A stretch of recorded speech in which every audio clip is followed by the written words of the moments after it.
వాళ్ళు బీసీల కోసం ఉద్యమించి పోరాడే విధంగా చేస్తున్నటువంటి జాగృతి అధ్యక్షురాల్ని స్వాగతించాల్సింది పోయి నీకెవరిచ్చిరు అధికారం, నీకు మాట్లాడే అధికారం ఎవరిచ్చిరు అని చెప్పి కొంతమంది మాట్లాడుతూ ఉన్నారు. ఈ రోజు అగ్రకులంలో జన్మించి కూడా మన బీసీల కోసం మాట్లాడుతుంటే మనం సంతోషించాలి. ప్రతి ఒక్కరిని మాట్లాడాల్సిందిగా కోరాలి. ఎవరైనా అగ్రకులంలో జన్మించిన వాళ్ళు జై బీసీ అనకపోతే అక్కడ అడ్డుకోవాలి. బిడ్డ మా బీసీల కోసం ఎందుకు మాట్లాడావు, మా కోసం జై బీసీ అని ఎందుకు అనవు అని చెప్పేసి వాళ్ళని అడ్డుకోవాలి. అది పోయి మాట్లాడే వాళ్ళను బీసీల కోసం నువ్వెందుకు మాట్లాడతావు అనే అధికారం మీకెవడిచ్చిండు? బీసీలలో ఏ ఒక్క కులం లేదు. 132 కులాలు కలిస్తే బీసీలం. ఆ బీసీలు రాజకీయంగా ఎదగాల్సిన అవసరం ఉన్నది. ఇప్పటికీ అసెంబ్లీ గడపదొక్కని వాళ్ళు ఉన్నారు, గ్రామాలలో సర్పంచులు కాని వాళ్ళు ఉన్నారు, జడ్పీటీసీలు కాని వాళ్ళు ఉన్నారు. వాళ్ళందరి కోసం కదా కవితక్క కొట్లాడుతుంది. ఆమె ఒక ముఖ్యమంత్రి స్థానం అడుగుతలే, ఒక ప్రధానమంత్రి సీట్ నాకు ఇవ్వమంటలే. మీ బీసీల కోసం నేను కొట్లాడతా, మీ బీసీల కోసం నేను 72 గంటలు అన్నం తినకుండా మంచి నీళ్లు తాగకుండా అన్ని కులాల కోసం నేను దీక్ష చేస్తానని చెప్పి దీక్ష చేస్తుంది కదా, మనం స్వాగతించాలి కదా. మన కోసం మాట్లాడే వాళ్ళని మనం స్వాగతించకపోతే మనంత మూర్ఖులు ఎక్కడ వెతికినా దొరకరు. మంచి మనసు ఉండాలి. మంచి ఆవు ఉంటది, పాలు ఆవు దగ్గర కూడా ఉంటాయి.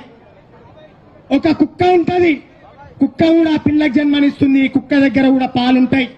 కానీ ఆ కుక్క పాలు కుక్క పిల్లకు తప్ప దేనికి ఉపయోగపడవు. ఆవు లాంటి మనసున్నటువంటి కవితక్క బీసీల కోసం నేను పోరాడతా అంటే స్వాగతించాలి. ఆ ఆవు లాంటి మనసును మనం గౌరవించాలి.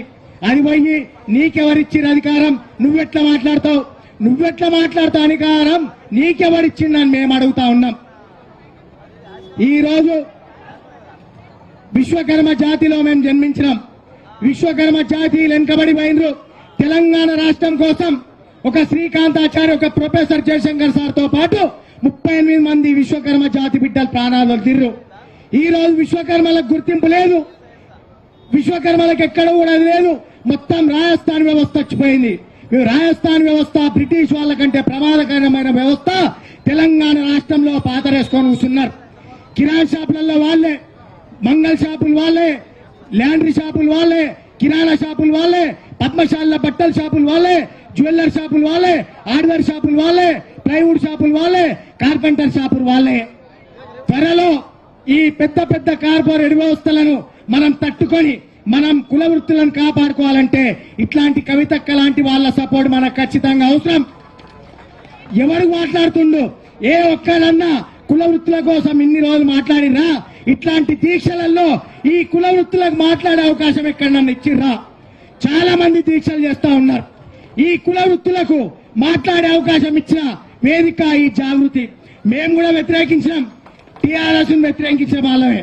మా విశ్వకర్మల బల్ల గుద్ది చెప్పిన టీఆర్ఎస్ కి ఓటేయకండి, తెలంగాణ రాష్ట్రం కోసం మనం ప్రాణాలు అర్పిస్తే మనం ముఖ్యమంత్రి దగ్గరికి పోలేకపోయినామన్నాం. ముఖ్యమంత్రి దగ్గరికి ఎందుకు పోలేకపోయినామో మాకు ఇప్పుడు అర్థమైతా ఉంది. ఆ రోజున్న చంద్రశేఖరరావు గారి దగ్గర, ఆ పెద్ద మనిషి దగ్గర ఒక శని పక్కన ఉండి ఏ కులస్తులను కలవనీయలే. ఆయనకు చెప్తే కదా, ఆయన దగ్గర దాకా ఏ కుల పోల సమస్యలు పోనీయలే, ఎమ్మెల్యేలను కలవనీయలే, మంత్రులను కలవనీయలే.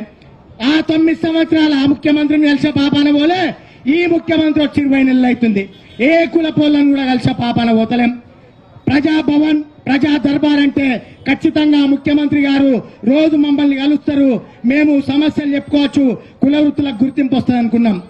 ఎక్కడ కూడా 20 నెలల కాలంలో ఏ కులస్తులను కలిసే పాపన పోలే. ఆ ముఖ్యమంత్రిని మేము కలవాలంటే, మా గొంతు ఆయన చెవుల వరకు వినబోవాలంటే మా గొంతు మంత్రుల దగ్గరే ఉంటుంది. కాబట్టి ఈ కవితక్క లాంటి వాళ్ళు మాట్లాడినప్పుడే మా గొంతు ఆ ముఖ్యమంత్రి గారి దృష్టికి పోతుందని చెప్పేసి మేము నమ్ముతా ఉన్నాం. బీసీల కోసం అగ్రకులంలో జన్మించి కూడా పోరాడుతున్నందుకు మేము స్వాగతిస్తున్నాం, సంతోషిస్తున్నాం. కవితక్క గురించి బీసీల కోసం మాట్లాడక్కు నీకెవరిచ్చిండని మళ్ళొక్కసారి ఎవరన్నా అంటే బిడ్డ ఎక్కడికక్కడ దిష్టి బొమ్మలు కాలబెడతాం, ఎక్కడికక్కడ నిరసన కార్యక్రమాలు చేస్తాం.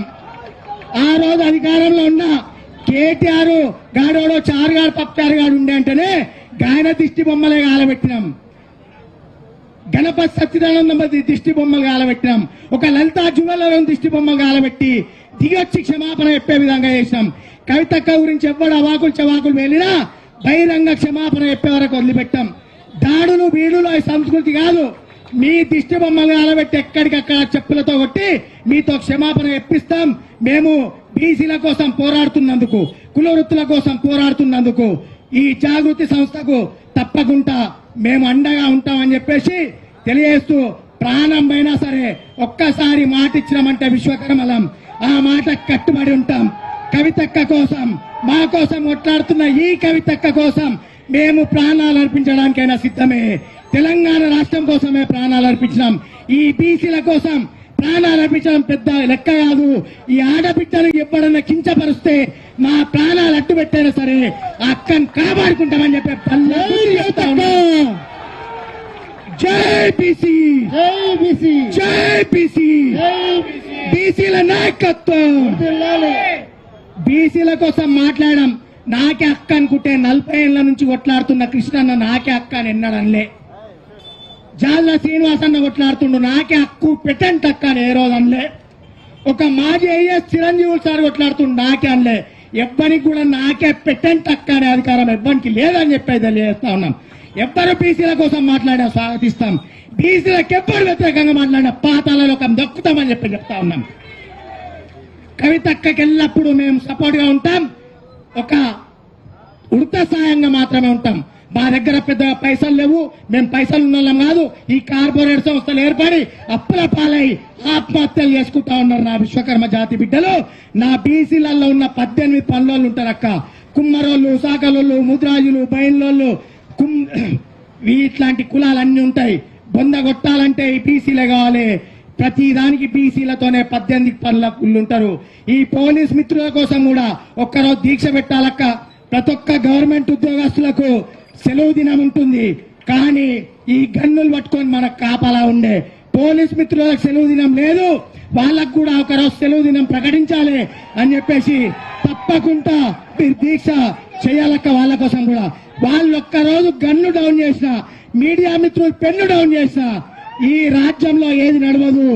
మీడియా మిత్రులు ఉంటేనే, ఆ పోలీస్ మిత్రులు ఉంటేనే మనం అందరం ప్రశాంతంగా ఉండగలుగుతున్నాం. బార్డర్లో సైనికులుగా దసరా పండుగ వచ్చిందంటే వాళ్ళ భార్య బిడ్డలను వదిలేసి మన కోసం వాళ్ళు డ్యూటీలు చేస్తున్నారు అక్క. వాళ్ళ కోసం మీరు తప్పకుండా ఒకరోజు దీక్ష చేయాల్సిందే.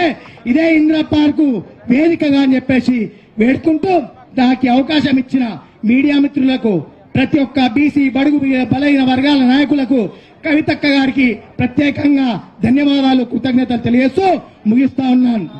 థ్యాంక్ యూ అన్న. మంచి సందేశంతో పాటు మంచి ఉత్సాహాన్ని కూడా నింపారు మీరు. అదేవిధంగా ఇప్పుడు ఉస్మానియా యూనివర్సిటీ వికలాంగుల జేఏసీ నాయకులు చంద్రశేఖర్ యాదవ్ గారు మాట్లాడాల్సిందిగా కోరుతా ఉన్నాం.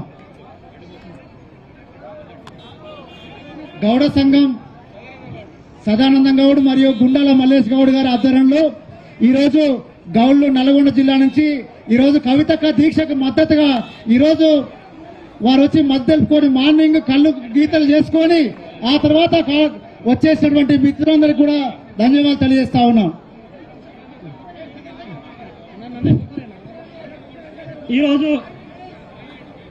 ఈరోజు ఇందిరా పార్క్ ధర్నా చౌక్ దగ్గర తెలంగాణ జాగృతి అధ్యక్షురాలు, అదేవిధంగా ఎమ్మెల్సీ కల్వకుంట్ల కవితక్క గారు 72 గంటల కఠోర దీక్ష ఈరోజు చేస్తా ఉంది.